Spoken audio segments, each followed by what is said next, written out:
दोस्तों, आर्कियोलॉजिस्ट का काम इतिहास को संरक्षित करना और उसे खोजना होता है। साथ ही वो नई नई सभ्यता और संस्कृति को पुराने सभ्यता से परिचित कराने वाला सेतु भी होता है। ऐतिहासिक वस्तुओं और सभ्यताओं की खोज से लेकर आधुनिक संग्रहालयों के संरक्षण का काम भी आर्कियोलॉजिस्ट को करना होता है। आज के दौर में आर्कियोलॉजिस्ट ने कई ऐसे अवशेष खोज निकाले हैं जिससे पता चलता है कि हजारों साल पहले ऐसा भी होता था। तो चलिए दोस्तों, आज हम बात करते हैं कुछ ऐसे खोजों के बारे में जिसे सुनकर आप हैरान रह जाएंगे। और अगर आपको वीडियो अच्छा लगे तो हमारे YouTube चैनल को सब्सक्राइब जरूर कर लीजिएगा। दोस्तों, हमारे धर्म ग्रंथों में विमानों का जिक्र कई स्थानों पर किया गया है। कुबेर के पास मन की इच्छा से चलने वाला विमान था। यात्री की संख्या के अनुसार उसका आकार कम और ज्यादा भी हो जाता था। कुछ साल पहले कंधार में अमेरिकी सैनिकों को एक गुफा में प्राचीन यंत्र मिला जो एक विमान जैसा था। अमेरिकी सैनिक खोज तो कुछ और रहे थे, लेकिन जो उन्हें मिला उसे देखकर वो अपनी आंखों पर यकीन नहीं कर पा रहे थे। उस गुफा में जब वो सैनिक घुसे तो सामने एक बड़ा सा और किसी कथा कहानी में बताए जाने वाला विमान मौजूद था। कुछ देर बाद वहाँ टाइम जोन एक्टिव हो गया और 8 सैनिक अचानक गायब हो गए। आपको ये तो याद होगा कि आतंकी ओसामा बिन लादेन की खोज के लिए अमेरिका ने कितना सघन ऑपरेशन चलाया था। अमेरिका करीब 10 साल लगा रहा ओसामा बिन लादेन को ढूंढने में। इसी खोज के दौरान अमेरिका सैनिकों को पौराणिक इतिहास से जुड़ा वो यंत्र मिला जो सबके लिए उत्सुकता का केंद्र है। दरअसल सैनिकों को कंधार की एक गुफा में मिला एक अद्भुत विमान। इसकी जानकारी वैज्ञानिकों को मिली तो चौंकाने वाला सच सामने आया। इस विमान की लंबाई 12 फीट है। ऐसा ही एक विमान का उल्लेख महाभारत युग की कथाओं में मिलता है, जिनमें बताया जाता है कि 4 पहियों वाला 12 फीट का एक विमान है।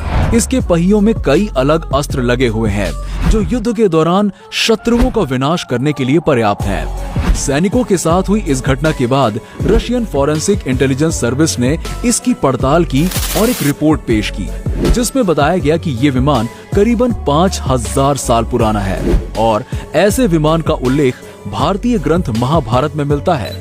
दोस्तों, अब हम बात करेंगे एक ऐसे पेड़ की जो करोड़ों साल पुराना है। दोस्तों, वैज्ञानिकों को जब पता चला कि बरामद हुआ पत्ता पेड़ से 6000 साल पहले गिरा था तो वो खुद हैरान रह गए। किसी और चीज की खोज में निकले वैज्ञानिकों के दस्ते के हाथ एक बहुमूल्य खजाना लगा। एल्म के पेड़ का इतिहास इस पृथ्वी पर 2 करोड़ साल पुराना है। इस वक्त दुनिया के कई हिस्सों में पाए जाने वाला ये पेड़ एक जमाने में सिर्फ उत्तरी अमेरिका तक ही सीमित था। हालांकि आज की तारीख में ये यूरोप से लेकर एशिया तक हर जगह उगाया जाता है। पार्कों में सजावट के लिए भी इस पेड़ को लगाया जाता है। इसकी लकड़ी फर्नीचर के लिए काफी मुरीद मानी जाती है। हिमालय के इलाके में इसकी पत्तियां जानवरों को काफी लुभाती हैं। हिंदी में कुछ लोग इसे चिरा बेल भी कहते हैं। मुलायम पत्तियों को चारा के तौर पर कई जानवर बड़े चाव से खाते हैं। लेकिन आपको जानकर हैरानी होगी कि इसी एल्म के पेड़ का एक पत्ता हजारों साल से वैसा का वैसा ही पड़ा हुआ है। ब्रिटेन में आर्कियोलॉजिस्ट ने जब इस पत्ते की खोज की तो लोग दंग रह गए। वैज्ञानिकों के मुताबिक इस पत्ते की उम्र 6000 साल है। असल में उत्तरी इंग्लैंड के तटीय इलाके में ब्लैक पूल के पास उत्खननकर्ता एक जगह की सफाई कर रहे थे। इसी दौरान उनके हाथ कुछ ऐसा लगा जिसकी उन्हें उम्मीद नहीं थी। वैज्ञानिकों को न सिर्फ ये पत्ता मिला बल्कि पाषाण युग के कुछ हथियार और बर्तन भी वहाँ से बरामद हुए। मुख्य आर्कियोलॉजिस्ट फ्रेजर ब्राउन ने ब्रिटिश अखबार द डेली मेल को बताया कि ये खोज पुरातत्व के हिसाब से राष्ट्रीय महत्व की है। उन्होंने बताया कि उनके दल को बर्तनों के कई अवशेष भी मिले जिनमें पौधों को रखा जाता था। इससे उस जमाने में उगने वाले पेड़ पौधों, पानी, जलवायु और मानवीय गतिविधियों को समझने में काफी मदद मिलेगी। उन्होंने आगे बताया, हमने बर्तन, पत्थर के हथियार और कोल तार जैसे पदार्थ भी बरामद किए हैं। इससे मेसोलिथिक शिकारियों के बारे में हमें जानकारी मिल पाएगी। साथ ही नियोलिथिक और कांस्य युग के किसानों के बारे में भी हम जान पाएंगे, क्योंकि ये सब हमें पानी के किनारे मिला है।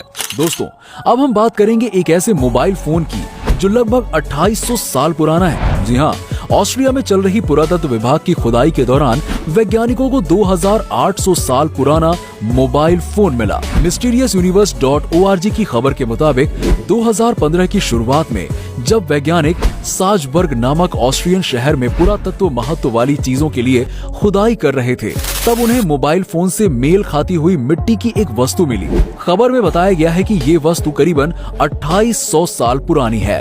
फोन का कीपैड अजीब भाषा में है जिसे क्यूनिफॉर्म कहते हैं। बताया जाता है कि ये सुमेरियन सभ्यता की भाषा है और हजारों साल पुरानी है, लेकिन 19वीं शताब्दी में इसका अनुवाद किया जा चुका है। एक विवादास्पद थ्योरी के मुताबिक नेपच्यून नामक ग्रह से अनुनाकी नामक एलियंस ने आकर पृथ्वी पर सुमेरियन सभ्यता की नींव रखी।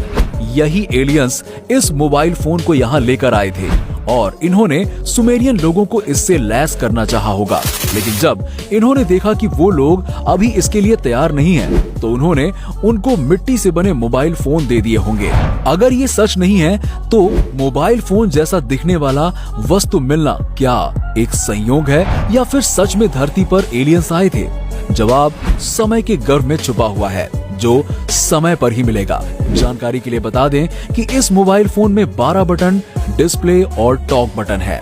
दोस्तों, उत्तरी अमेरिका में मिले अभी तक के सबसे बड़े हीरे को dominion diamond mine and Rio Tinto समूह ने कनाडा के बर्फीली उत्तरी क्षेत्र से निकाला है। 552 कैरेट का ये पीला हीरा डियाविक खान से मिलता है। ये हीरा कनाडा में मिले दूसरे सबसे बड़े हीरे से 3 गुना ज्यादा बड़ा है। यहाँ जियाविक और पड़ोस के एकाती खान से बहुत उम्दा गुणवत्ता वाले हीरे मिले हैं, लेकिन ये दक्षिण अफ्रीका की खानों में आमतौर पर मिलने वाले विशाल रत्नों के प्रकार के लिए मशहूर नहीं है। डोमिनियन के मुख्य कार्यकारी अधिकारी शेन दुर्गिन ने कहा कि हीरे की गुणवत्ता अच्छी है, यानी ज्वेलरी में इसका प्रयोग किया जा सकता है। इसके साथ ही उन्होंने कुछ विवरण भी दिए जिससे कि इसका मूल्य निर्धारित करने में मदद मिल सके। पीला पत्थर आमतौर पर अफ्रीका की खदानों में मिलने वाले टाइप 2A सफेद पत्थरों की तुलना में कम दामों पर मिलते हैं। हालांकि उच्च गुणवत्ता वाले पीले फैंसी और गहरे पीले पत्थर अच्छे दामों में बिकते हैं। दुर्गिन ने एक इंटरव्यू में बताया कि हम इसे फैंसी पीले की श्रेणी में रखेंगे, लेकिन इसके अलावा इसका कठोर स्वभाव और प्रसंस्करण भी मायने रखता है। इसकी कीमत का सटीक अनुमान पता लगा पाना अभी मुश्किल है। ये सब कुछ हीरो की कटिंग की प्रक्रिया पर निर्भर करता है। ब्लूमबर्ग के अनुसार हीरे की ये खोज इस सदी की 7वीं सबसे बड़ी खोज है। ये खोज अब तक खोजे गए 30 सबसे बड़े पत्थरों में से एक है। 1905 में दक्षिण अफ्रीका के प्रिटोरिया में 3106 कैरेट का सबसे बड़ा हीरा मिला, जिसे 2 बड़े हीरे the great star of America और लेसर स्टार ऑफ अफ्रीका में काटा गया था। ये दोनों ब्रिटेन के मुकुट में लगे हुए हैं।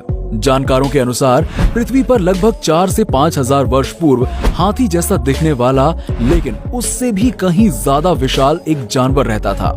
उसके दांत बहुत अधिक बड़े और घुमावदार होते थे और शरीर पर ऊन की तरह लंबे लंबे बाल होते थे। आम और प्रचलित भाषा में इस जानवर को मैमथ कहा जाता है, लेकिन मैमथ नाम का ये विशाल और शायद सबसे प्राचीन हाथी आधुनिक सभ्यता की शुरुआत से ही काफी पहले ही दुनिया से लुप्त हो चुका है। लेकिन हाल ही में जारी एक वीडियो में इस विशालकाय जीव को फिर से या फिर कहें पहली बार देखा गया है, और वो भी साफ साफ और स्पष्ट तरीके से।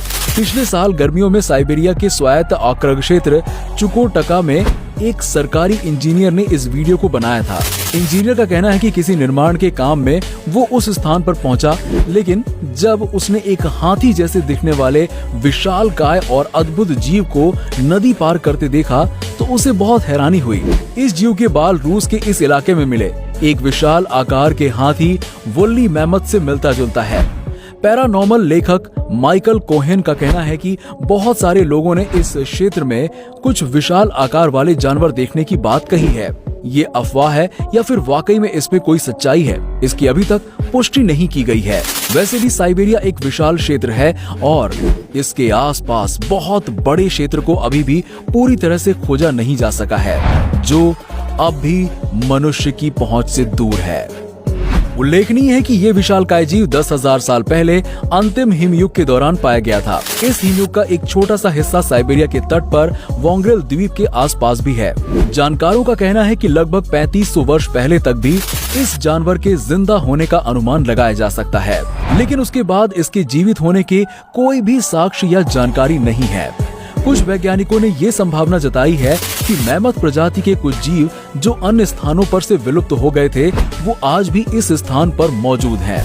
अगर जीवित बचे वोल्ली मैमथ्स साइबेरिया में पाए जाते हैं तो ये संभवतः महानतम खोजों में से एक होगी। तो दोस्तों, आशा करता हूँ कि आपको वीडियो पसंद आया होगा। अगर आपको वीडियो पसंद आया हो